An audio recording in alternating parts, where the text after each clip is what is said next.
नमस्कार दोस्तों, मैं Roshan Kumar JSP online classes में आपका स्वागत करता हूं। आज हम लोग पढ़ेंगे विभिन्न प्रकार के रासायनिक अभिक्रियाएं और उससे अच्छे ढंग से समझेंगे। ठीक है, तो चलिए बोर्ड पर ध्यान देते हैं। सबसे पहले है संयोजन अभिक्रिया। इसी को संश्लेषण अभिक्रिया भी कहते हैं। क्या कहते हैं इसका? संश्लेषण।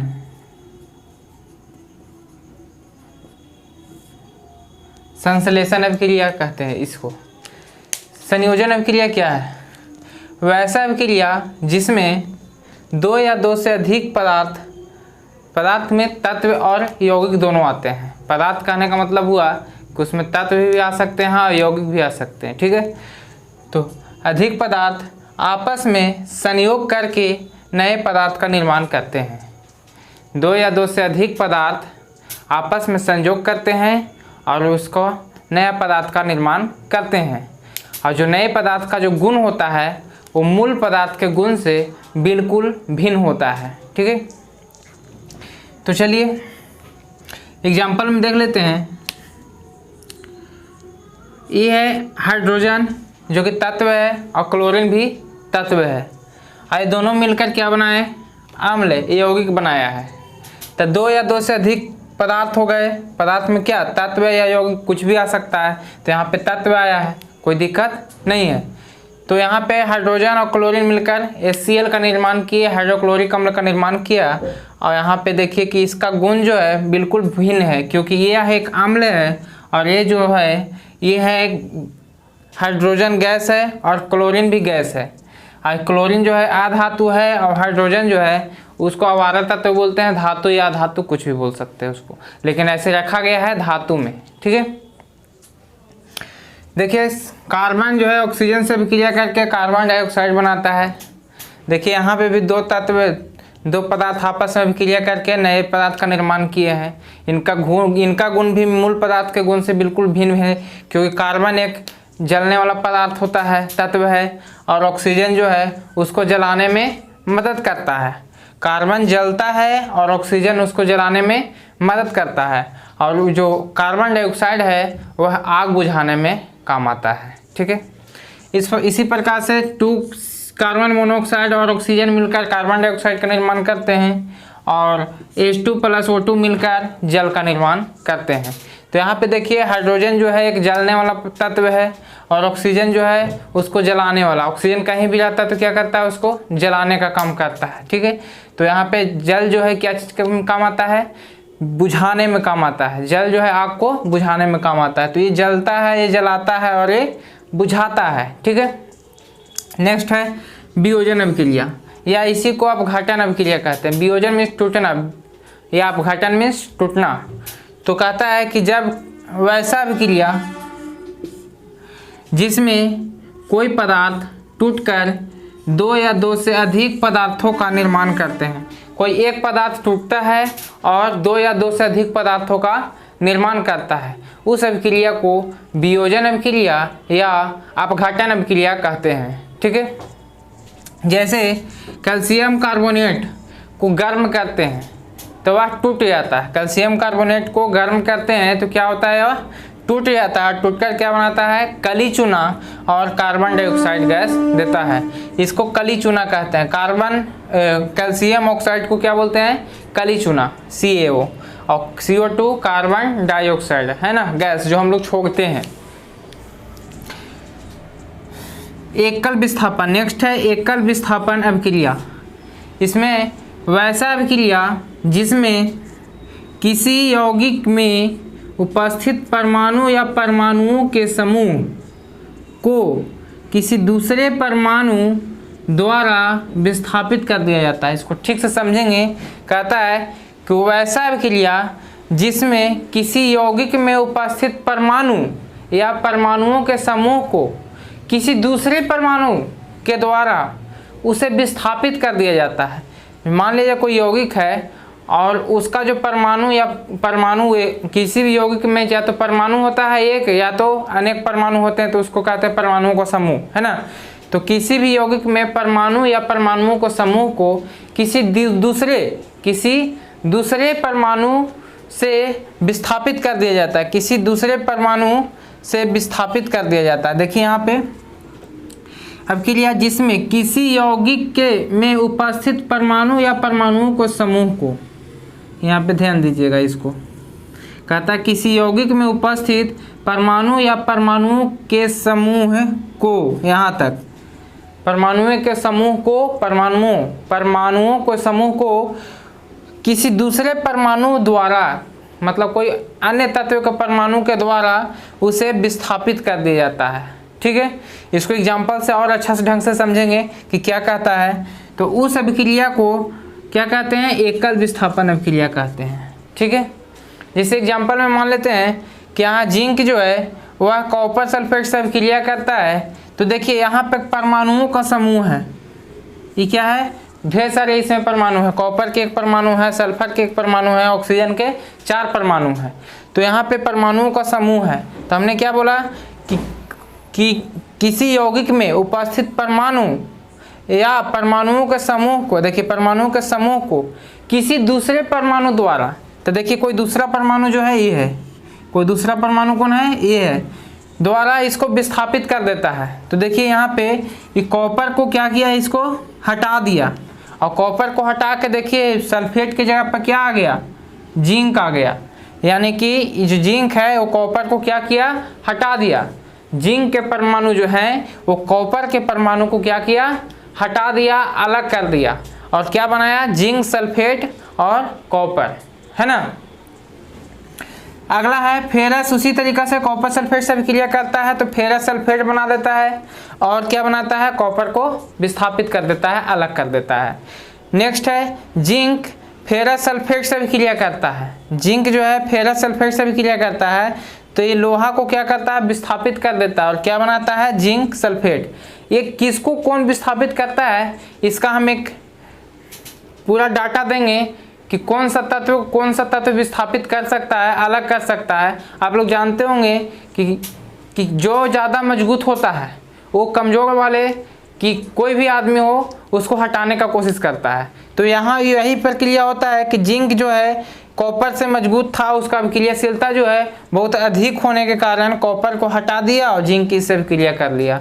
अब देखिए लोहा जो है जिंक से कम अभिक्रियाशील है, इसलिए जिंक क्या किया? इसको हटा दिया फेरस को, और क्या अपना संयोग कर लिया अपने से। तो जो ज़्यादा मजबूत होता है, जो ज़्यादा अभिक्रियाशील होता है, वह कम अभिक्रियाशील वाले को हटा देता है, यानी कि अलग कर देता है। ठीक है, तो कौन ज़्यादा क्रियाशील है और कौन कम क्रियाशील है उसका हम एक डाटा देंगे आपको, पूरा का पूरा उससे समझ लीजिएगा। कौन, आपको देखते ही पता चल जाएगा कि कौन इससे अभिक्रिया करेगा कि कौन अभिक्रिया इससे नहीं करेगा, ये पता चल जाएगा। नेक्स्ट है जिंक जो है अम्ल से अभिक्रिया करता है। जब जिंक अम्ल से अभिक्रिया करता है तो देखिए हाइड्रोजन गैस देता है। जिंक जब अम्ल से अभिक्रिया करता है तो हाइड्रोजन गैस को क्या करता है? अलग कर देता है, और क्या बनाएगा? जिंक सल्फेट, और हाइड्रोजन गैस अलग हो गया। जिंक जो है फिर HCl से, ये भी अम्ल है, इसको भी अम्ल जब इससे अभिक्रिया करेगा तो ये भी क्या? हाइड्रोजन गैस को अलग कर देगा, तो जिंक क्लोराइड बना दिया। अब देखिए यहाँ पे है जिंक जो है फास्फोरिक अम्ल, इसको फास्फोरिक H3PO4 को फास्फोरिक अम्ल कहते हैं। तो ये जिंक जो है फास्फोरिक अम्ल से अभिक्रिया किया और क्या हुआ? हाइड्रोजन गैस को अलग कर दिया। मतलब इसमें इस अभिक्रिया में जो है वो कोई भी धातु जब अम्ल से अभिक्रिया करता है तो हाइड्रोजन गैस देता है, हाइड्रोजन गैस निकालता है। तो यहाँ पे देखिए जितने भी अम्ल हैं, H2SO4 हो गया, HCl हो गया, H3PO4 हो गया, यानी कि इसको बोलते हैं तनुसल्फ्यूरिक अम्ल, इसको हाइड्रोक्लोरिक अम्ल, और इसको फास्फोरिक अम्ल बोलते हैं। जितने भी अम्ल से अभिक्रिया किया है धातु, वो क्या किया? उसको अलग कर दिया है, किसको? हाइड्रोजन गैस को अलग कर दिया है, और क्या बनाया? जिंक फॉस्फेट बना दिया है। नेक्स्ट है उभय विस्थापन अभिक्रिया। वैसा अभिक्रिया जिसमें दो यौगिक अपने आयनों, कहता है वैसा अभिक्रिया जिसमें दो यौगिक अपने आयनों का, आयन क्या होता है? जब चार्ज, जब कोई किसी को एक इलेक्ट्रॉन देता है तो देने वाला पे प्लस चार्ज होता है, अगर वो उससे लेता है तो उस पर माइनस चार्ज होता है। ठीक है, तो देने वाले हमेशा प्लस और लेने वाले हमेशा माइनस, ये याद रखिएगा। नेक्स्ट यहाँ पे देखिएगा, अभिक्रिया वैसा अभिक्रिया जिसमें दो यौगिक अपने आयनों का आदान प्रदान करके, दो यौगिक है उसमें, एक यौगिक नहीं है न तीन यौगिक है, सिर्फ दो यौगिक है उसमें, दो यौगिक अपने आयनों का आदान प्रदान करके दो नए यौगिक का निर्माण करते हैं। यानी कि दो ही यौगिक अपने आयन अभिक्रिया भी करते हैं आपस में, और जो प्रतिफल भी प्राप्त होता है वह दो ही यौगिक प्राप्त होता है, ज़्यादा प्राप्त नहीं होता है। तो यहाँ दो यौगिक अपने आयनों का आदान प्रदान करके दो नए यौगिक का निर्माण करते हैं, जिनका गुण मूल पदार्थ के गुण से बिल्कुल भिन्न होता है। हम बोले ना यहाँ पे आपको जिनका गुण मूल पदार्थ के गुण से बिल्कुल भिन्न होता है, ये सभी में कॉमन रहेगा। जितने भी अभिक्रिया हैं सब में ये लास्ट में लिखना जरूरी है 10th क्लास के लिए। ठीक है, ऐसे जो सिर्फ इसको समझना चाहते हैं कौन सा, हम आपको अगले चैप्टर में बताएंगे। एक अभिक्रिया दे देंगे, रासायनिक अभिक्रिया, और आपको उससे पूछेंगे कि ये जो अभिक्रिया है वो कौन सा रासायनिक अभिक्रिया है। हम 9 प्रकार के रासायनिक अभिक्रियाओं का ऑप्शन देंगे आपको, उसमें चूज करना होगा कौन कौन सा रासायनिक अभिक्रिया इसमें हो रहा है किसी अभिक्रिया में। ठीक है, तो ये इसके बाद ख़त्म होने के बाद हम बताएंगे उसको। लेकिन अभी यहाँ पे देखिए कि क्या कहता है, तो कहता है दो यौगिक है जो आपस में अभिक्रिया करता है और दो नए यौगिक का निर्माण करता है, जिनका गुण मूल पदार्थ के गुण से भिन्न होता है। तो एग्जाम्पल है, यहाँ पे एग्जाम्पल में हमने एक ऐसे सपोज किया है कि मानते हैं कि XY एक यौगिक हो गया, XY क्या हो गया, यौगिक हो गया। यहाँ पे AB एक यौगिक हो गया, अपने आयनों का आदान प्रदान करके यहाँ पे मानते हैं कि X यहाँ पे प्लस है और ये माइनस है, और ये जो है प्लस है और ये माइनस है। तो देखिए कि इस पे चार्ज है एक प्लस माइनस आपस में संयोग करके XB और AY यौगिक बनाते हैं, है ना। तो उसको आप समझते हैं नीचे और अच्छा से समझते हैं कैसे है। मान लेते हैं सोडियम क्लोराइड को सिल्वर नाइट्रेट के साथ अभिक्रिया कराते हैं, तो क्या बनाता है, सोडियम नाइट्रेट और AgCl का सफ़ेद अवक्षेप प्राप्त होता है। अवक्षेप आप लोग को बताया गया होगा कि अवक्षेप का बनना, वो सबसे फर्स्ट क्लास में हम बताए थे कि AgCl क्या है, एक सफ़ेद रंग का अवक्षेप है जो विलयन से अलग हो जाता है, पृथक हो जाता है। तो ये देखिए इसमें सोडियम क्लोराइड में कौन है प्लस चार्ज और कौन है माइनस चार्ज, उसको समझते हैं। तो आप लोगों को पता होगा कि जब भी धातु की बात होती है तो उसमें हमेशा प्लस चार्ज होता है, क्योंकि धातुएं हमेशा इलेक्ट्रॉन का त्याग करते हैं, और जो देता है मतलब त्याग कर दिया उसको दानी आदमी को क्या बोलते हैं, पॉजिटिव। हमेशा धन वाले आदमी ही दान करते हैं, इसे समझेंगे आप लोग। तो यहाँ पे धातु जो है हमेशा इलेक्ट्रॉन को देता है, इसलिए वो क्या है, पॉजिटिव है, यानी कि धनात्मक है। और अधातु जो है हमेशा इलेक्ट्रॉन को लेता है, इसलिए वो हमेशा ऋणी रहता है, उसको ऋणात्मक चार्ज कहते हैं। ठीक है, तो यहाँ देखिए सोडियम प्लस हो गया और क्लोरीन माइनस हो गया। और यहाँ पे देखिए AgNO3 में Ag जो है धातु है तो उस पर कितना चार्ज होगा, प्लस, और NO3 जो है वो क्रियाशील मूलक है, इसको पर कितना चार्ज है, माइनस चार्ज है। ठीक है, तो देखिए यहाँ पे कि सोडियम जो है वो प्लस वाला हमेशा माइनस के साथ संयोग करेगा और माइनस वाला हमेशा प्लस के साथ संयोग करेगा। तो क्या बनाया, NaNO3 और AgCl बनाया है। ठीक है, आप लोग समझ गए होंगे।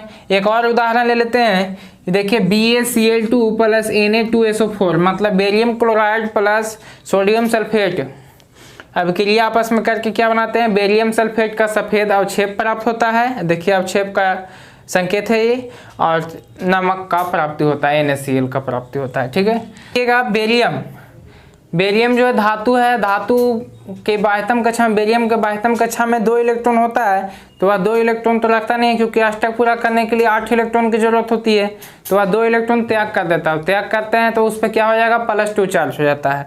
तो बेरियम पे +2 चार्ज है और क्लोरीन पे हमेशा -1 चार्ज होगा, क्योंकि एक ही इलेक्ट्रॉन वो लेगा, क्योंकि 7 इलेक्ट्रॉन उसके बाह्यतम कक्षा में होते हैं।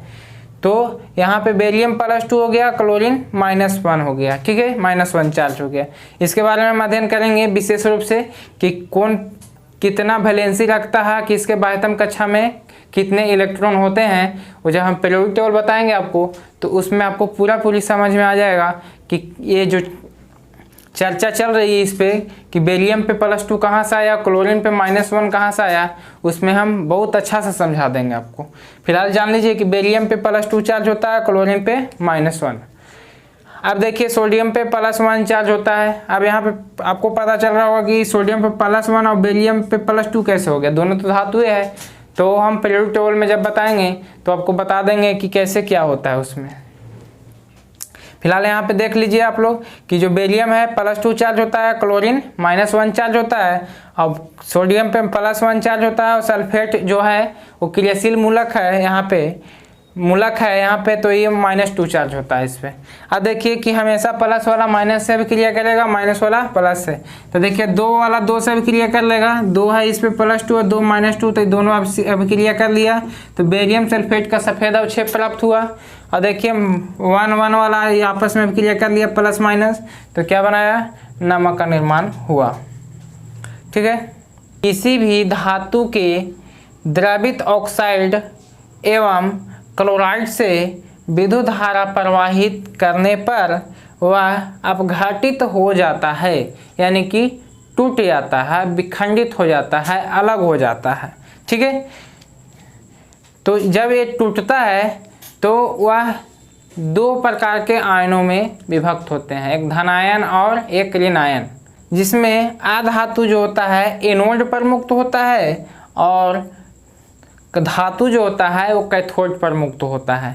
जैसे आप लोग समझ रहे होंगे कि NaCl के जलीय विलयन में विद्युत धारा का प्रवाह किया जाता है तो वह Na+ और क्लोरीन माइनस चार्ज देता है, क्योंकि वो अपने आयन में टूटता है। तो सोडियम पर कितना प्लस चार्ज होता है और क्लोरीन पर क्या चार्ज होता है, माइनस चार्ज होता है।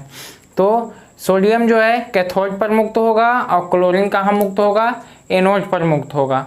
आपसे पूछता है कि धातुएं हमेशा कहाँ मुक्त होती है, जब विद्युत धारा का किसी भी यौगिक में विद्युत धारा का प्रवाह किया जाता है तो वह अलग हो जाते हैं, अपघटित होते हैं। तो हमेशा धातु जो होता है वो कैथोड पर मुक्त होता है और धातु जो होता है एनोड पर मुक्त होता है। अपघटन अभिक्रिया को समझ सकते हैं।